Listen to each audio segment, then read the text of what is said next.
Video start होने से पहले प्लीज हमारी वीडियो को लाइक करें, शेयर करें और इसे सब्सक्राइब जरूर करें और बेल आइकॉन जरूर दबाएं। अस्सलाम वालेकुम व्यूअर, आज हम जिस वीडियो पे बात करेंगे वो है एक्सेल के लॉजिकल फंक्शंस पर, ये एक्सेल के लॉजिकल फार्मूलों पर। एक्सेल के लॉजिकल फार्मूले वो फार्मूले हैं जिनको सीखने के बाद आपको कोई भी एक्सपर्टीज से नीचे नहीं ले सकता। यानी कि अगर आपको ये फार्मूले आ जाए तो अमूमन कहा जाता है कि वो 75% एक्सेल का डेली रूटीन के काम आपके बड़ी आसानी से हो जाते हैं और जो टिपिकल या कॉम्प्लिकेटेड कैलकुलेशंस होती हैं वो सबकी सब आप बड़ी आसानी से कर लेते हैं। वो फार्मूले कौन कौन से हैं? बहुत कम फार्मूले हैं, एंड, नॉट, और, एक्स और, फॉल्स, ट्रू। ये तो बड़े सिंपल फार्मूले हैं, लेकिन ये फार्मूले वैसे इस्तेमाल नहीं होते, किसी और फार्मूले के अंदर इनको इनकॉर्पोरेट किया जाता है या नेस्ट किया जाता है। इसमें जो टिपिकल फार्मूला है वो है इफ, नेस्टेड इफ यानी एक से ज्यादा इफ एरर, इफ एन है, इफ्स अगर आप 2016 या इसके बाद का वर्जन इस्तेमाल करें तो इफ्स बहुत काम आता है। इसके अलावा स्विच, ये 12 फार्मूले हैं, टोटल तो 11 हैं लेकिन 12 मैंने बनाए हुए हैं। 12 फार्मूले हैं, ये अगर आपको आ गए तो आप कभी भी एक्सेल के मामले में मार नहीं खाएंगे, कभी किसी मामले में फंसेंगे नहीं। तो आए शुरू करते हैं, एक एक करके इन फार्मूलों को डिस्कस करते हैं और सीखने की कोशिश करते हैं।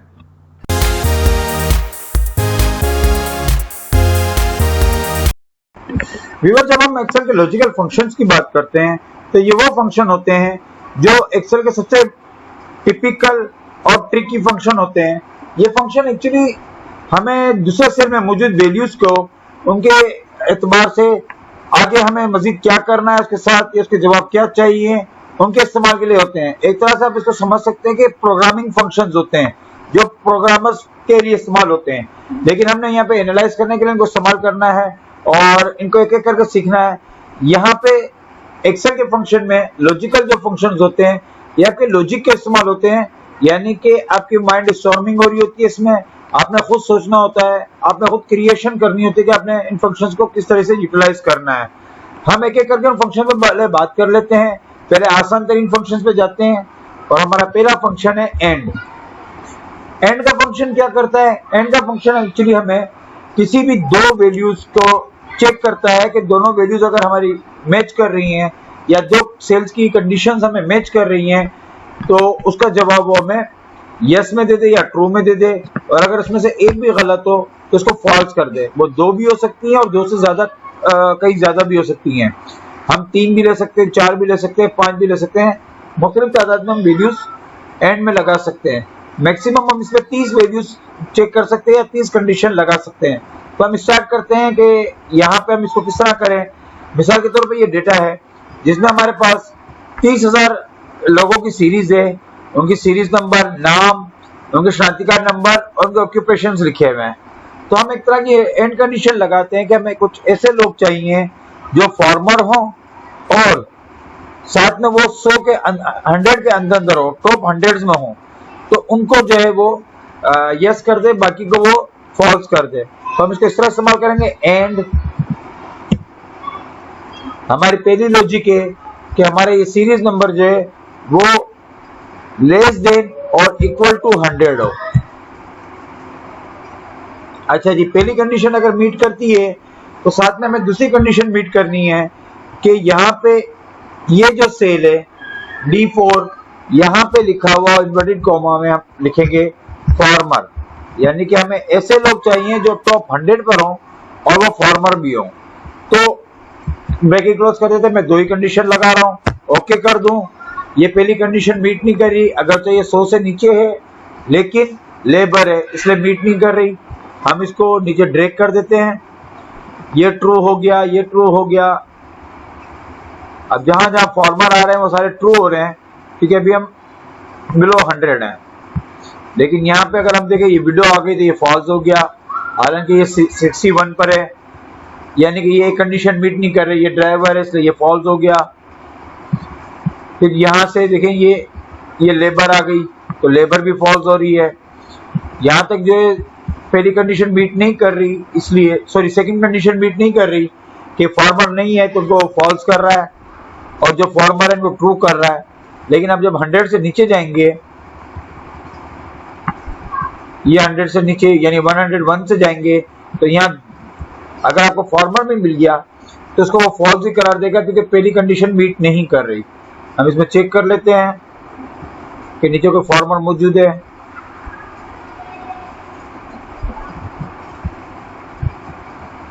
तो चालक आ गए, मैकेनिक लेबर,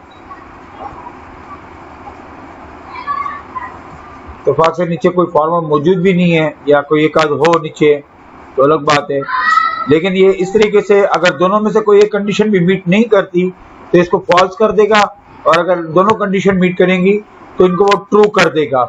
हम इसको जब आगे मुश्किल फार्मूलों पे जाएंगे तो हम इसका इस्तेमाल करेंगे किस तरह यूज किया जाता है दूसरे फार्मूलों में इनकॉर्पोरेट करते हुए।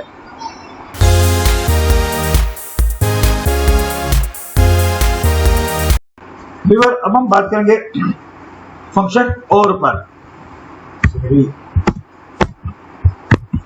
और फंक्शन पे बात करेंगे। और का मतलब होता है यानी कि आप दो कंडीशन इसमें लगाते हैं, दो में से कोई एक कंडीशन पूरी हो। आप ज्यादा कंडीशन भी लगा सकते हैं, कोई भी एक कंडीशन पूरी हो जाए।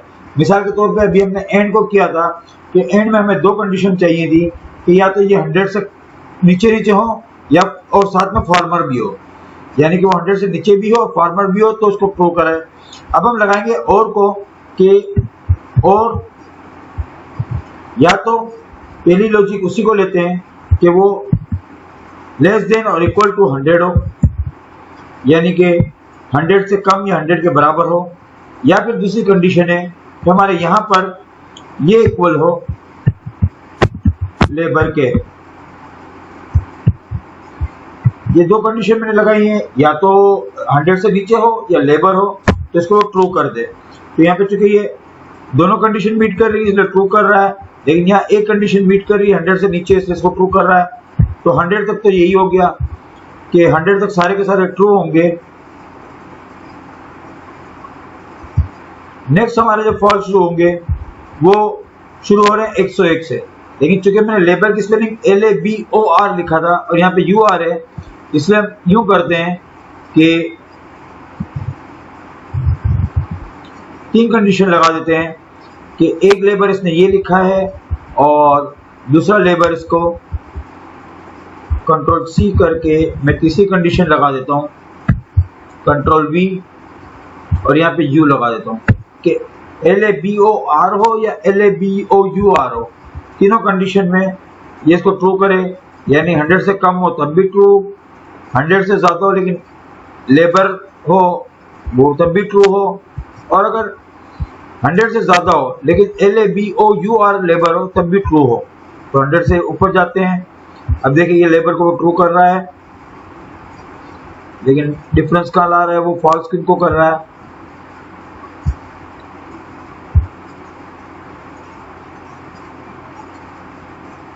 ये लेबर से हटकर रिक्शा ड्राइवर है तो ये फॉल्स है, क्योंकि या तो ये 100 से ऊपर चला गया है, सेकंड यहाँ लेबर भी नहीं है और LABOR लेबर भी नहीं है, तीनों किस्म की नहीं है, इसलिए वो फॉल्स कर रहा है। लेकिन जैसे कि मैंने एंड में आपको कहा था कि एंड की फंक्शन और का फंक्शन दोनों के दोनों फंक्शन हम किसी और लॉजिकल फंक्शन में इस्तेमाल करते हैं, ये इकलौता खुद इस्तेमाल नहीं होता है। तो उनको हम आगे जाके देखेंगे कि इस्तेमाल कैसे होता है।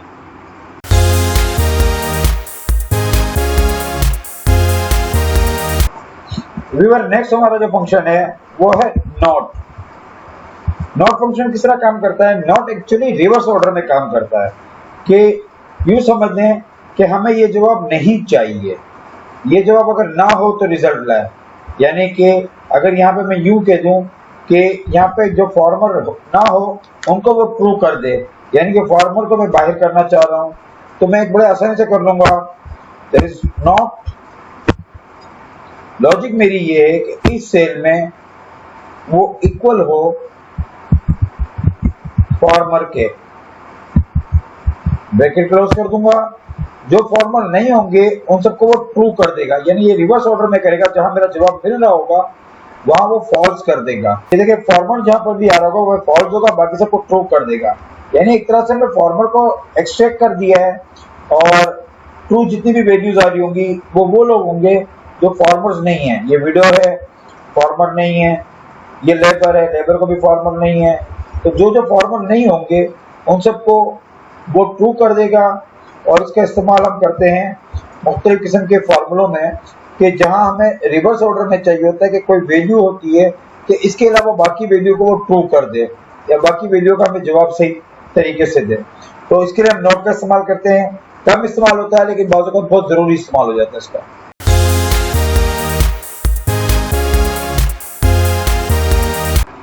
फिर अब हम जिस फंक्शन पर बात करेंगे वो है जोड़। इसको जोड़ भी कहते हैं, एक्सओर भी कहते हैं, लेकिन इसका असल नाम जो है वो है एक्सक्लूसिव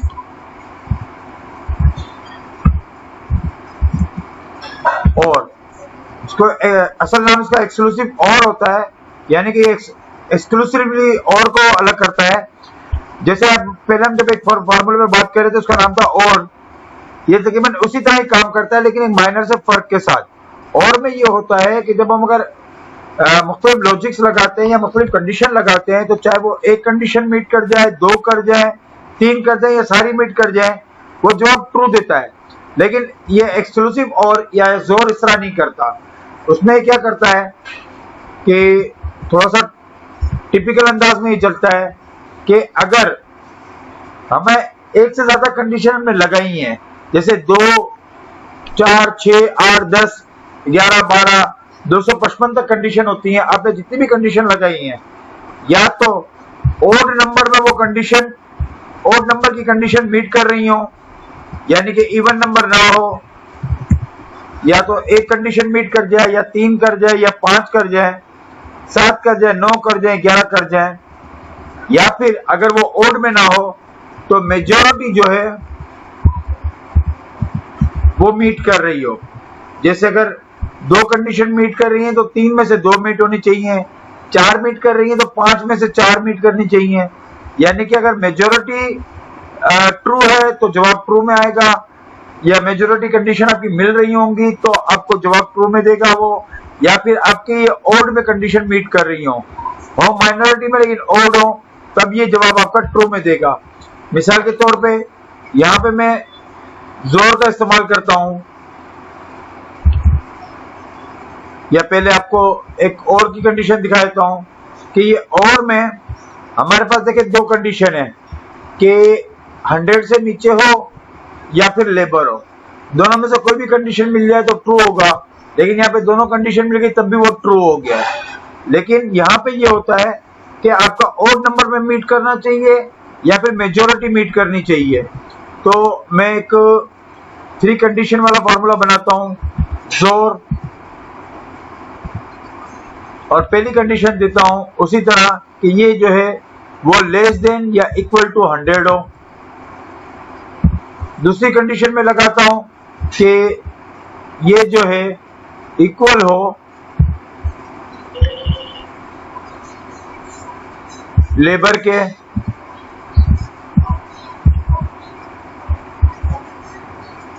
तीसरी कंडीशन में इसमें लगा रहा हूं कि लेफ्ट फॉर्मूले में लेफ्ट ऑफ दिस सेल, यानी लेफ्ट इसके दो कोई भी कंडीशंस वो मोर देन हो या सॉरी लेस देन हो 40 के। अब देखिए यहां पे मैंने 3 कंडीशन लगाई हैं। मैं डेटा को इस तरफ ले लूं, आपको तीनों कंडीशन इस तरह नजर आए। यहां पे मैंने 3 कंडीशन लगाई हैं। पहली कि या तो 100 से नीचे हो, दूसरी या तो लेबर हो, या फिर ये कि 40 से कम इसका नंबर, ये जो CNSE नंबर है वो स्टार्ट हो रहा हो 40 से कम से, यानी 39, 38 कुछ इस तरह हो। तो इसको ओके करूं तो ये ट्रू हो गया क्योंकि 3 में से 2 कंडीशन मीट कर गई हैं, मेजॉरिटी मीट कर रही है। यहाँ पे भी ट्रू कर रहा है क्योंकि यहाँ पे ओड नंबर यानी कि 1 मीट कर रहा है। इस तरह अगर हम इसको देखते जाएं तो अभी तक ये ट्रू कर रहा है क्योंकि यहाँ पे एक कंडीशन तो मीट कर रही है यानी कि जो कि ओड है। तो अगर एक कंडीशन मीट कर रही है तो ये ओके करेगा, 2 कंडीशन मीट करेंगी तब भी ओके करेगा, और तीनों कंडीशन मीट कर जाए तब भी ओके करेगा। अब क्योंकि 3 कंडीशन भी ओड होती हैं, अब मैं इसमें 4 कंडीशन लगा देता हूं और फिर इसको देखते हैं कि ये 5 कंडीशन लगा लेते हैं और फिर देखते हैं कि इसकी मेजॉरिटी क्या कहती है। ये टाइटल आ गया। 2 के अलावा तीसरी कंडीशन लेते हैं कि लेन this one is more than less than 100 हो। अब मैंने 4 कंडीशन लगा दी हैं कि इसके जो लेन है वो 100 से कम हो। अब देखते हैं, अब ये फॉल्स कर रहा है क्योंकि यहां पे इसकी प्रॉब्लम आ गई कि यहाँ पे पहली कंडीशन तो मीट कर गई, दूसरी कंडीशन भी मीट कर गई, तीसरी कंडीशन नहीं मीट कर रही और चौथी कंडीशन भी मीट नहीं कर रही। तो ये हाफ ऑफ हो गया, इसलिए जो है ना तो मेजॉरिटी मीट कर रही है ना तो ओड नंबर पे जा रहा है, इसलिए इसको फॉल्स कर रहा है। तो इस तरीके से हम कंडीशंस को देखते हैं कि आया या तो वो ओड नंबर में मीट करे या मेजॉरिटी को मीट करना जरूरी है, तभी कहीं जाके ये आपकी कंडीशन को ट्रू करेगा, वरना वो फॉल्स कर देगा।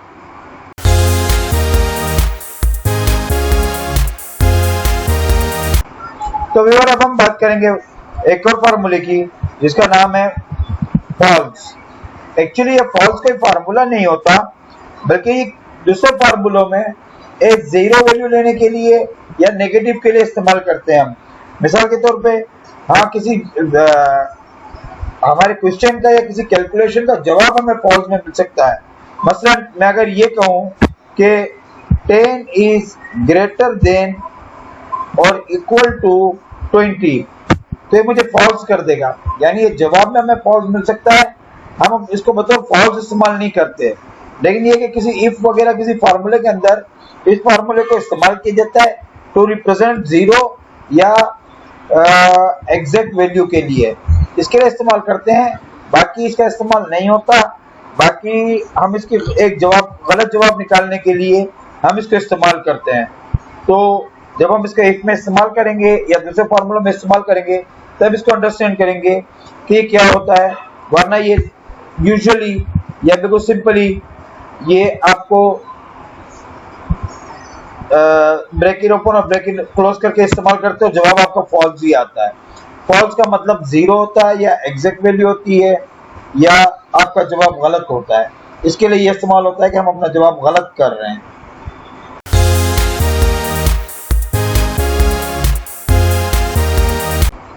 जैसा पिछले सेशन में हमने बात की थी फॉल्स पे, इसी तरह जो नेक्स्ट है ट्रू, वो भी सेम कंडीशन में है कि आया कि हमारा जवाब दुरुस्त है या नहीं है।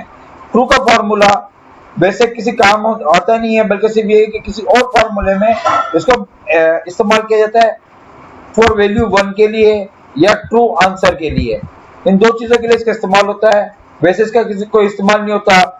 हम इसको यूं भी कर सकते हैं, किसी फार्मूले के रिजल्ट के लिए आप ट्रू वैल्यू ले सकते हैं। जैसे मैं ये कहूं कि 10 इज लेस देन 20, तो मुझे जवाब ट्रू मिल जाएगा।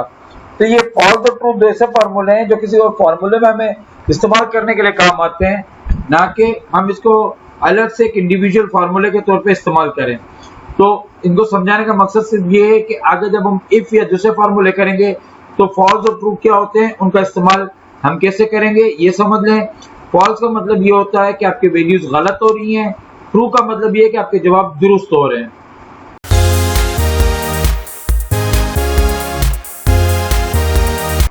तो व्यूअर अब हम आते हैं एक्सेल के टिपिकल और मेन लॉजिकल फार्मूलों पे, जो कि काफी कॉम्प्लिकेटेड होते हैं और जो जिनको इस्तेमाल करने वाले ही कामयाब कहलाते हैं। उन फार्मूलों पे आते हैं और उसमें सबसे पहला फार्मूला है इफ, जो कि एक्सेल के सबसे पावरफुल और मजबूत मकबूल तरीन फार्मूलों में से एक है। इन फार्मूलों को कैसे इस्तेमाल करेंगे, उनको मुख्तलिफ तरीके कैसे इस्तेमाल करेंगे, उनको देखते हैं एक एक करके। सबसे पहले हम आते हैं इस कंडीशन पे जहां पे हमें ये बताया गया कि ये 3 लोग हैं जिनको टारगेट दिया गया था ये, और इन्होंने उस पर अगेंस्ट में सेल ये की है। आप किसी किस्म की भी चीजें ले सकते हैं, और हम इस पर एक कंडीशन लगाते हैं कि हम चेक करेंगे कि क्या उन्होंने अपने टारगेट अचीव किए हैं या नहीं किए। अगर टारगेट अचीव किए हैं तो पास कर देंगे या अचीव कर देंगे, अगर नहीं किए तो इनको हम फेल कर देंगे या अनसेटिस्फैक्टरी कर देंगे। तो इसमें हम चलते हैं, हमारे पास एक ही कंडीशन है, हम स्टार्ट करते हैं इफ ब्रैकेट स्टार्ट। सबसे पहले आपसे पूछा आपका लॉजिकल टेस्ट क्या है, आप क्या चीज टेस्ट करना चाह रहे हैं। हम ये चेक करना चाह रहे हैं कि इनका जो सेल है वो या तो ग्रेटर हो या इक्वल हो अपने टारगेट से, यानी अपने टारगेट के बराबर हो या अपने टारगेट से ज्यादा हो।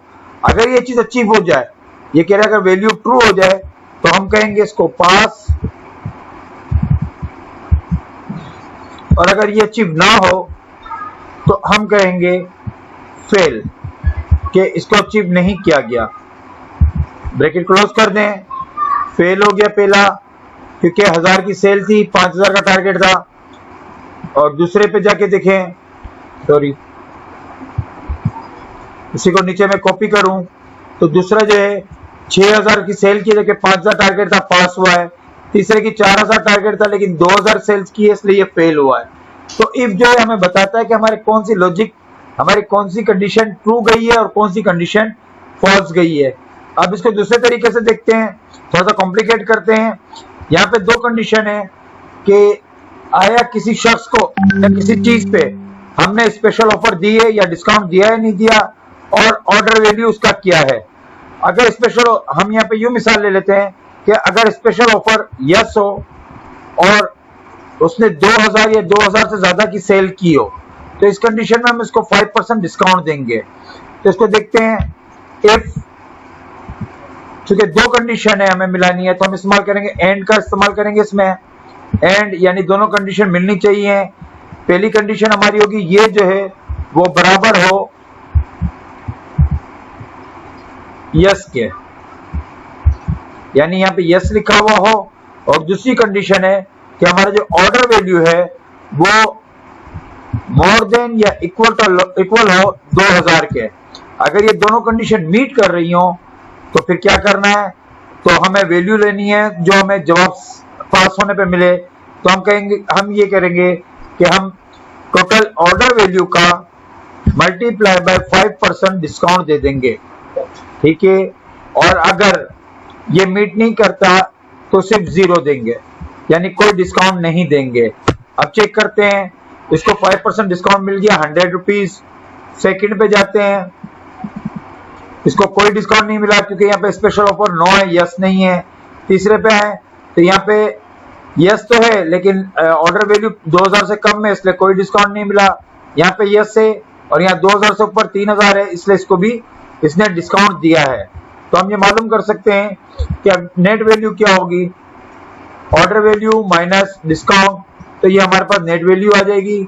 हम आसानी से निकाल सकते हैं कि हमें किसी को डिस्काउंट देना है, किसी को रिवॉर्ड देना है, या किसी को किसी की कारकर्दगी पे 2 कंडीशन होने की सूरत में हम किस तरीके से इफ का इस्तेमाल करते हैं एंड के साथ। अब इस फार्मूले को अगर आप दोबारा देखें तो यहाँ पे हमने एंड के साथ पहली कंडीशन लगाई है कि यस भी होना चाहिए स्पेशल ऑफर में, और दूसरा है कि सेल जो है वो 2000 या से ज्यादा हो तो हम 5% डिस्काउंट देंगे, और अगर नहीं तो हम 0 देंगे, यानी कोई भी एक कंडीशन नहीं मिलती तो हम कोई डिस्काउंट नहीं देंगे। इसी को अब हम आगे मजीद कॉम्प्लिकेटेड करते हैं। यहाँ पे कुछ स्टूडेंट्स हैं और उन्होंने मुख्तलिफ जगहों मुख्तलिफ सब्जेक्ट्स में नंबर लिए हैं, तो हमें ये चेक करना है कि इनके मार्क्स ऑफ 10 कितने हैं। नंबर 2 हमें ये भी देखना है, तो पहले हम मार्क्स ऑफ 10 देख लेते हैं। उसके लिए तो हमें सम का फार्मूला इस्तेमाल करना है जो बहुत ही बेसिक फार्मूला है। सम, इसका टोटल ले लेते हैं, ये हमारे पास सम आ गया,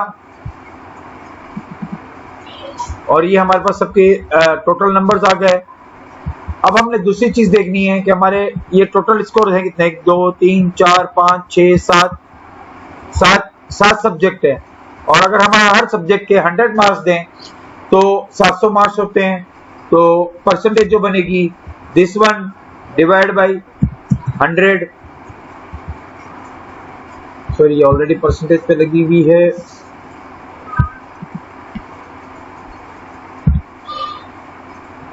दिस वन डिवाइड बाई 700, तो ये 54 परसेंटेज है।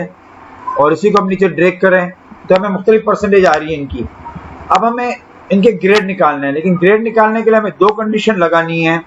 नंबर 1, वो तमाम सब्जेक्ट में पास हुए हों, यानी कि मोर देन 40 मार्क्स लिए हों, और दूसरा उनकी जो परसेंटेज है वो मोर देन 40 हो।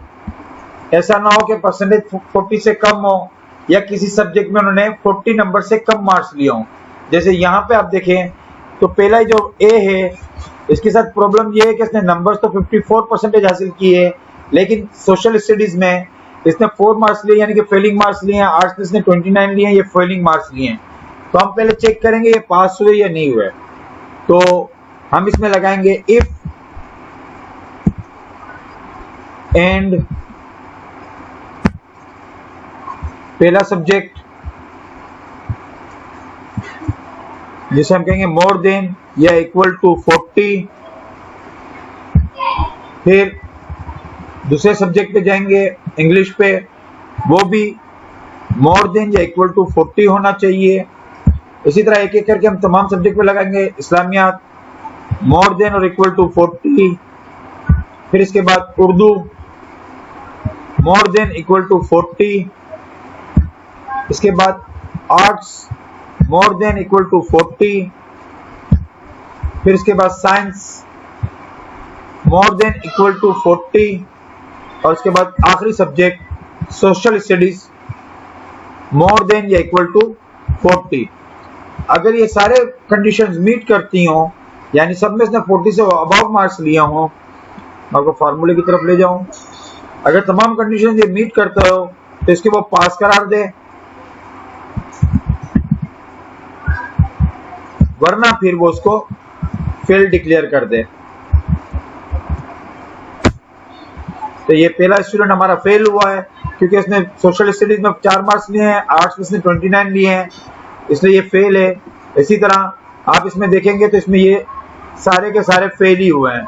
मैं 1-2 के नंबर चेंज कर देता हूं ताकि उनको पास की तरफ ले जाए। हम इसमें कर लेते हैं, हम इसको हम 42 कर देते हैं, यानी सी को हमने पास कर दिया है क्योंकि इसके 40 नंबर से ज्यादा हैं। इसी तरह इसमें देख लेते हैं, इसमें यहाँ पे इसने 5 नंबर लिए, इसको 45 कर देते हैं, तो ये भी पास हो गया है। तो 2 कंडीशन तो पास हो गई हैं। अब हम देखते हैं कि इसके ग्रेड्स कैसे बनाएंगे, यानी ए बी सी डी कैसे ग्रेड देंगे। तो हमारे यहाँ पे जो पाकिस्तान में रूल होता है वो ये होता है कि अगर 90% से 90% या से अबव हो तो हम इसको ए प्लस प्लस देते हैं।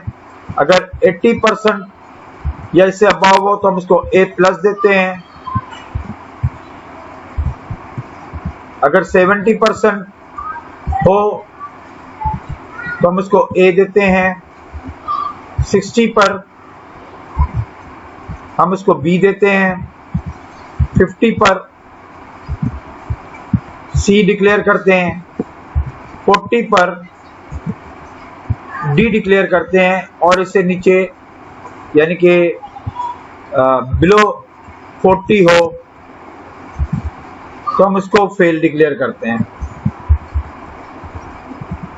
अब यहाँ पे 2 कंडीशन आ गई कि एक तो इसमें पास भी हो, दूसरे इसके नंबर्स भी पासिंग हो, तो हम इसको पास या फेल डिक्लेरेशन देंगे।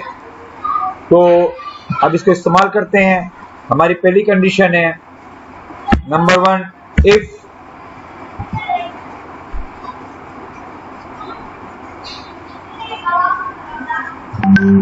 एंड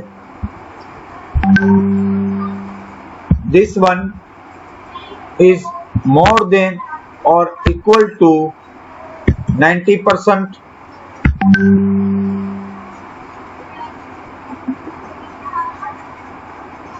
ठीक है, ये पहली कंडीशन। और दूसरी कंडीशन हो कि यहां पर वो पास डिक्लेयर हो रहा हो,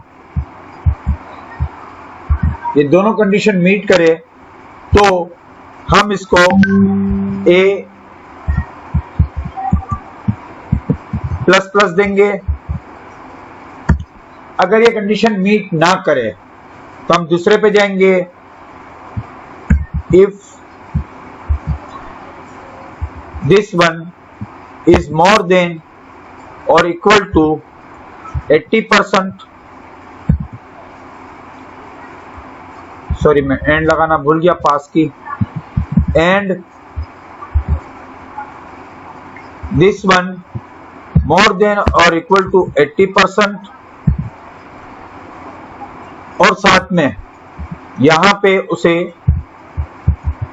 पास डिक्लेयर किया गया हो, ये दोनों कंडीशन मीट कर रही हो, तो फिर हम इसको ए प्लस देंगे। अगर ये दूसरी कंडीशन भी मीट ना करे तो अभी फिलहाल मैं इसको एंड कर देता हूं ताकि हम बाकी कॉपी कर सकें।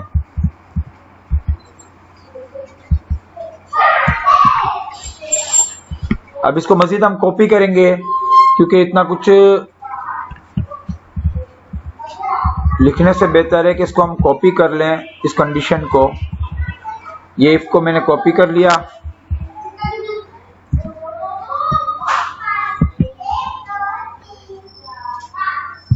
Control we. तीसरी कंडीशन है हमारी कि 70% हो, जिसमें हम इसको सिर्फ ए देंगे, ठीक है। फिर इसके बाद हमारी चौथी कंडीशन है कि यहाँ पे 60 हो तो हम इसको बी देंगे। फिर इसके बाद हमारी तीसरी कंडीशन होगी 50% की और पास भी हो तो हम इसको सी देंगे। फिर इसके बाद हमारी ये 50 हो और पास भी हो तो हम इसको डी देंगे, अदरवाइज इन तमाम मामला में हम फेल करार देंगे। अब इसमें एक बात का ख्याल रखना पड़ता है कि जितनी बार आपने इफ का इस्तेमाल किया, जैसे ये एक बार आया, फिर ये 2 बार, फिर ये तीसरी बार, फिर ये चौथी बार, ये 5वीं बार और ये 6ठी बार, इतने फॉर्मूले, इतने ही ब्रैकेट आपको एंड में क्लोज करने हैं। 2 तो ऑलरेडी हैं, 3 4 5 6 ब्रैकेट क्लोज किए, एंटर कर दिया। आई थिंक मैंने ज्यादा लगा दिए।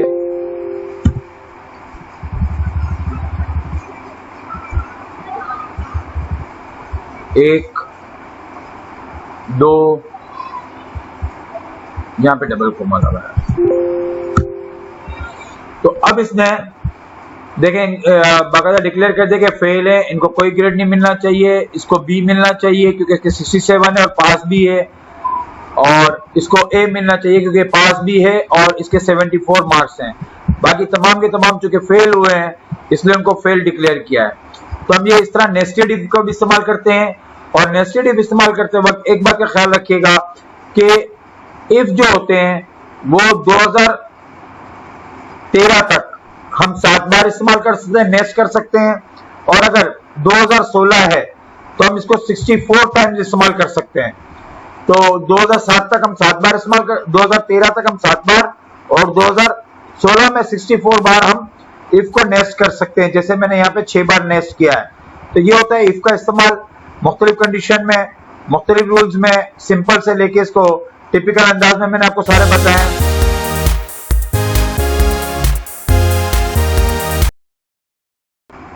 फिर अगला जो फंक्शन है जिसमें हम बात करेंगे वो है इफ एरर।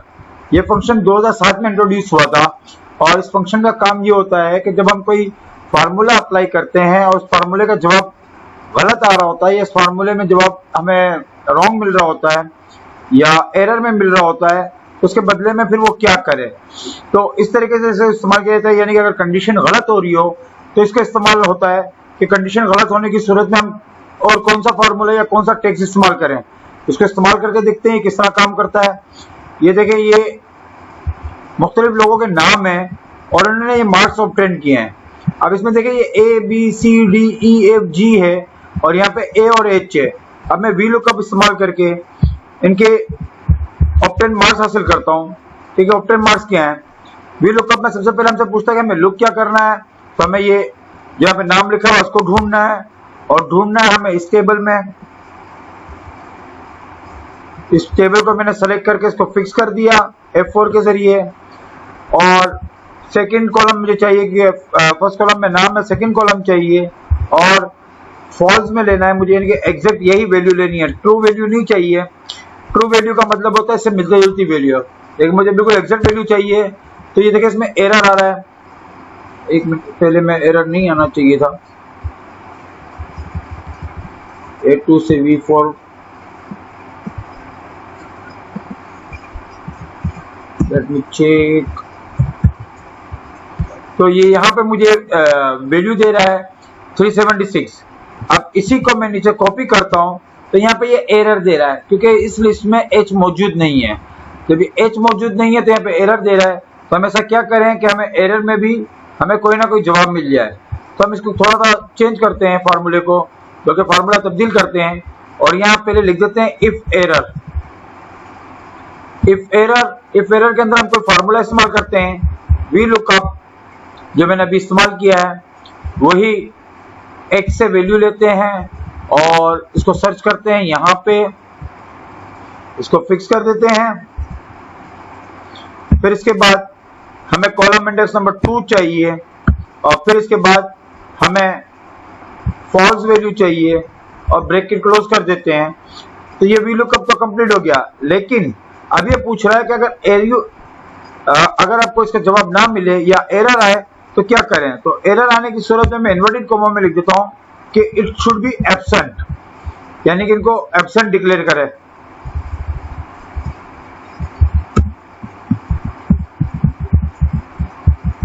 ब्रैकेट क्लोज कर देता हूं, एंटर दबा देता हूं। यहाँ 376 आ गया। इसी फार्मूले को नीचे कॉपी करूंगा तो देखिए अब H को एब्सेंट कह रहा है क्योंकि H की वैल्यू नहीं थी।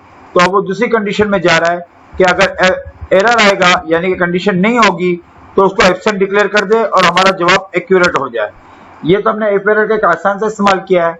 इसका एक दूसरा इस्तेमाल करते हैं। मिसाल के तौर पे ये डेटा है और इसमें सप्लायर का नाम है, यूनिट कॉस्ट है, टोटल कॉस्ट है और कमीशन है। और कमीशन हमने यहाँ पे ये तय किया कि भाई इस सप्लायर को ये कमीशन देंगे। तो कमीशन हमने दिए में ए को, सी को, डी को, ई को, जी को, इन चार को कुछ लोगों को कमीशन दिया है लेकिन कुछ लोगों को नहीं दिया है। तो हम फॉर्मूला किस तरह इस्तेमाल करेंगे? सबसे पहले इफ एरर, अब हमने करना है कि वी लुकअप का इस्तेमाल करना है। वी लुकअप ये वैल्यू इसको सर्च करें Z13 से लेके इस डेटा में, जिसको मैं फिक्स कर दूंगा और सेकंड वैल्यू दे दे, यानी कि जो परसेंटेज है वो दे दे और फिर फॉल्स ही लूंगा मैं। फॉल्स लेके ये मैंने क्लोज कर दिया और फिर इस परसेंटेज को, जो भी वो परसेंटेज दे रहा है, उसको मैं मल्टीप्लाई कर रहा हूं इस टोटल वैल्यू पर जिस पे मुझे परसेंटेज बनानी है। तो ये तो मेरा फार्मूला हो गया जनाब कि मुझे यहाँ से परसेंटेज उठानी है। लेकिन अगर परसेंटेज ना मिले या उस बंदे का नाम, सप्लायर का नाम वहां पर ना हो तो एग्जैक्टली मुझे सिर्फ यही वैल्यू दे दे, बाकी कुछ ना दे, यानी कोई मल्टीप्लिकेशन नहीं, कोई डिवीजन नहीं। तो उसको ऑल कर लूं और एंटर दबा दूं तो देखिए जहां जहां पे ये मुझे वैल्यूज दे रहा है, परसेंटेज निकाल रहा है, वहां मुझे परसेंटेज बता रहा है और जहां पे ये परसेंटेज नहीं बता पा रहा, नहीं मिल पा रहा, वहां पे टोटल वैल्यू दे रहा है।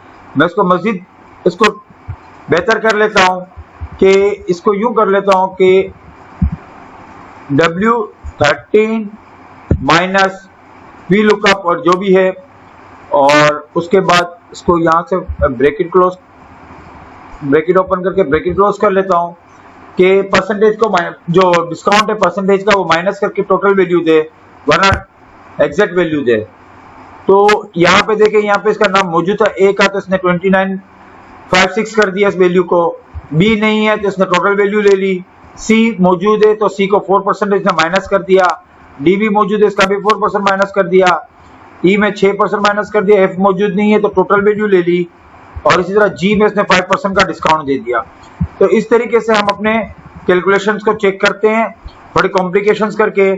अगर वैल्यू ना हो तो इसको किस तरह इस्तेमाल करें, उसको हमने यहाँ पे चेक किया है।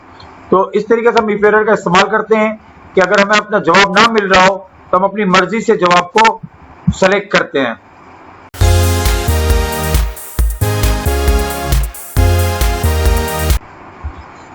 व्यूअर, नेक्स्ट जो हमारा फॉर्मूला है वो है इफ एन है। इफ एन बिल्कुल उसी तरह काम करता है जिस तरह इफ एरर काम करता है, लेकिन थोड़ा सा फर्क है इसमें कि इफ एरर तमाम किस्म के एरर्स के बदले में कोई जवाब दे देता है, जबकि इफ एन सिर्फ एन से रिलेटेड या नॉट अवेलेबल रिलेटेड जो एरर होते हैं उनका जवाब देता है। तो सबसे पहले तो ये समझ लें कि एक्सेल में एरर क्या क्या होते हैं। एक्सेल में जब हम फार्मूला इस्तेमाल करते हैं तो हमारा जो नॉर्मल एरर होता है वो एन होता है, यानी कि उसका ये कहना होता है कि रिजल्ट नॉट अवेलेबल, कि आप जो जवाब चाह रहे हैं उसका जवाब अवेलेबल ही नहीं है। सेकंड होता है हैश नेम। हैश नेम का मतलब ये होता है कि आपने जो फंक्शन इस्तेमाल किया है वो फंक्शन एक्सेल की समझ में नहीं आ रहा कि क्या है। डिवाइड बाय जीरो, यानी कि आपने किसी वैल्यू को जीरो से डिवाइड किया है। नम का मतलब ये होता है कि कैलकुलेशन इतनी छोटी या इतनी बड़ी है कि पॉसिबल नहीं है उस कैलकुलेशन को करना एक्सेल के लिए। वैल्यू का मतलब ये होता है कि आप फंक्शन में कोई ऐसी चीज इस्तेमाल कर रहे हैं, ऐसी चीज कैलकुलेट कर रहे हैं जो एक्चुअली वैल्यू नहीं है, बल्कि कोई टेक्स्ट है या कोई और चीज है जिसको आप वैल्यू के तौर पे इस्तेमाल कर रहे हैं। हैश रेफरेंस का मतलब ये होता है कि आपको जो सेल रेफरेंस आपने दिया है वो मिसिंग हो रहा है। और हैश नल का मतलब होता है कि फंक्शन के अंदर कोई मिस्टेक हो रही है आपकी, मिसाल के तौर पर आप कोमा की जगह सेमी कोलन या कोलन लगा देते हैं या स्पेस कहीं डाल देते हैं, तो ये किस्म के एरर होते हैं। तो इफ एरर के तमाम एरर्स को हटा देगा, लेकिन ये जो तमाम एरर हैं ऊपर वाले के अलावा वो हमारी टाइपिंग मिस्टेक्स होती हैं, तो ये टाइपिंग मिस्टेक्स को भी एरर हटा देगा। जबकि इफ एन है सिर्फ और सिर्फ रिजल्ट नॉट अवेलेबल के एरर को हटाता है। तो अगर हम इसको देखें कि यहाँ पे बेहतर ये है कि चूंकि हमें रिजल्ट नहीं मिलता है तो हम बजाय इफ एरर को इस्तेमाल करने के हमारे पास बेहतर ऑप्शन ये है कि हम इफ एन इस्तेमाल करें कि अगर हमारा एरर जो है एन में आता हो या नॉट अवेलेबल का एरर आता हो तब वो उसको एब्सेंट करें, वरना एब्सेंट ना करें। तो फर्क सिर्फ इतना ही है दोनों में कि इफ एरर तमाम एरर्स की जगह जो बदले में जवाब देगा, और इफ एन है आपकी जो फार्मूले की अपनी गलती होगी जिसका जवाब नहीं मिल रहा होगा उसकी जो है वो करेक्शन करेगा, ना कि तमाम के तमाम आपकी टाइपिंग गलतियों को भी ठीक कर दे। तो इफ एन थोड़ा स्पेसिफिक हो जाता है और इफ एरर काफी ब्रॉड हो जाता है।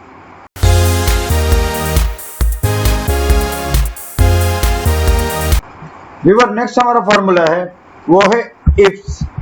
ये फार्मूला एक्सेल में 2016 में इंट्रोड्यूस हुआ और मई 2016 और उसके बाद के जो वर्जन्स हैं उनमें ये इस्तेमाल होता है। इवन मई 2016 से पहले जो 2016 के वर्जन है एक्सेल के, उसमें ये इफ्स का फंक्शन इस्तेमाल नहीं होता। इफ्स का फंक्शन क्या काम करता है?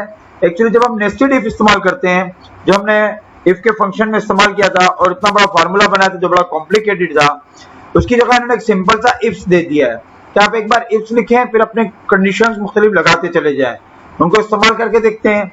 इसी ग्रेड को मैं कॉपी करके यहाँ पे पेस्ट करता हूं और अब इफ के जरिए करता हूं। मैंने इस्तेमाल किया इफ्स, ब्रैकेट ओपन। ये बोल रहा है मेरा पहला लॉजिकल टेस्ट क्या है? मेरा पहला लॉजिकल टेस्ट था and this one is pass, sorry, और this one is more than or equal to 90%.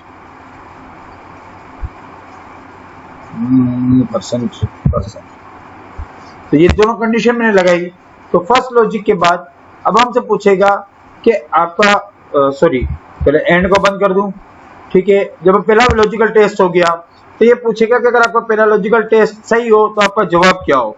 तो हम पहले लॉजिकल टेस्ट में जवाब देंगे a++। अगर पहला लॉजिकल टेस्ट सही ना हो तो दूसरा लॉजिकल टेस्ट हमारा क्या होगा? तो वही होगा and bracket open this one is equal to pass and this one is more than or equal to 80%. अगर दोनों कंडीशन मिले फिर उसने जवाब देना है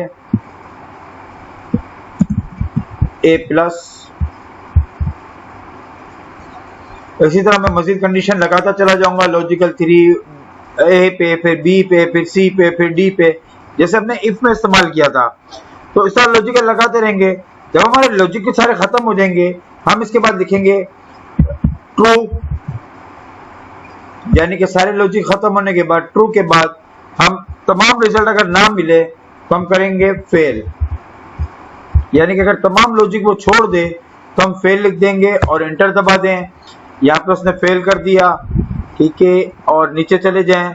अभी वो सबको फेल कर रहा है क्योंकि बी को मैंने नहीं लिया ना ए को लिया है, तो इसने आखिरी वैल्यू ले ली है। मैं इसको मजीद बढ़ा के बेहतर कर लूं, हम इसको मजीद कॉपी कर लेते हैं यहां से,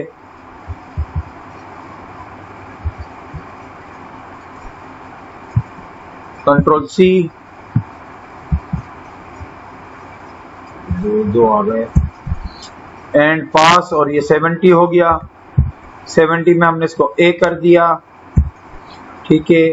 फिर इसके बाद फिर मैं इसको कॉपी कर लेता हूं,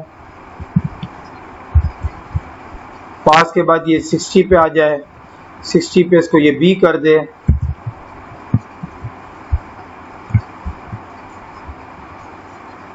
अगेन मैं इसको फिर कॉपी करता हूं और अब मैं इसको पास के बाद इसको 50 कर देता हूं, तो बी को सी कर दे ये,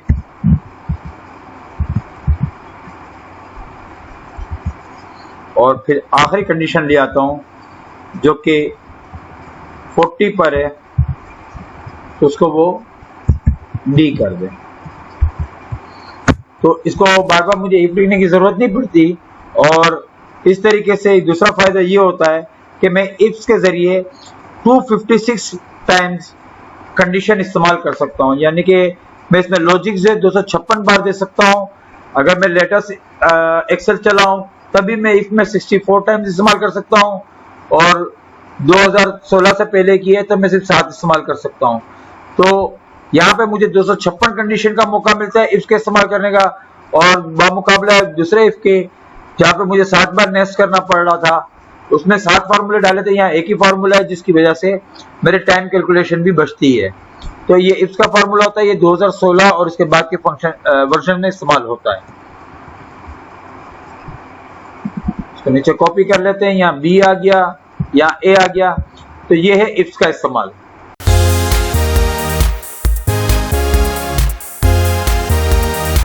व्यूअर लास्ट हमारा फंक्शन है, उसका नाम है स्विच। स्विच फंक्शन बिल्कुल उसी तरह है जिस तरह इफ्स का फंक्शन होता है, ये भी 2016 में इंट्रोड्यूस हुआ था।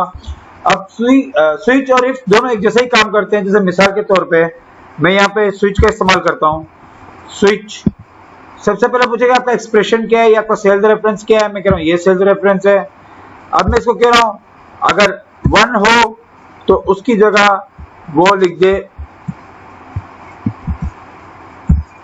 फर्स्ट, 2 हो तो उसकी जगह लिख दे सेकंड,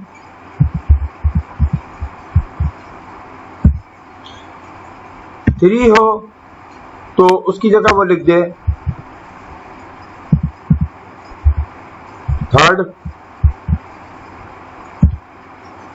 और उसके बाद अगर थर्ड के बाद कुछ और हो तो फिर नो पोजीशन।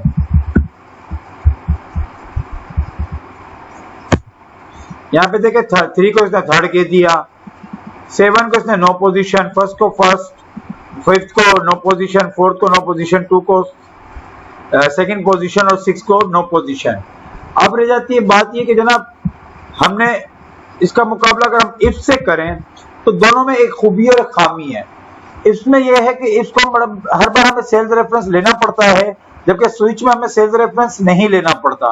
तो अगर सेल्स रेफरेंस हमें सिर्फ एक बार लेने की ख्वाहिश वो हो जरूरत हो तो हम स्विच को इस्तेमाल करेंगे, इफ्स को इस्तेमाल नहीं करेंगे। पर स्विच में भी एक लिमिटेशन है।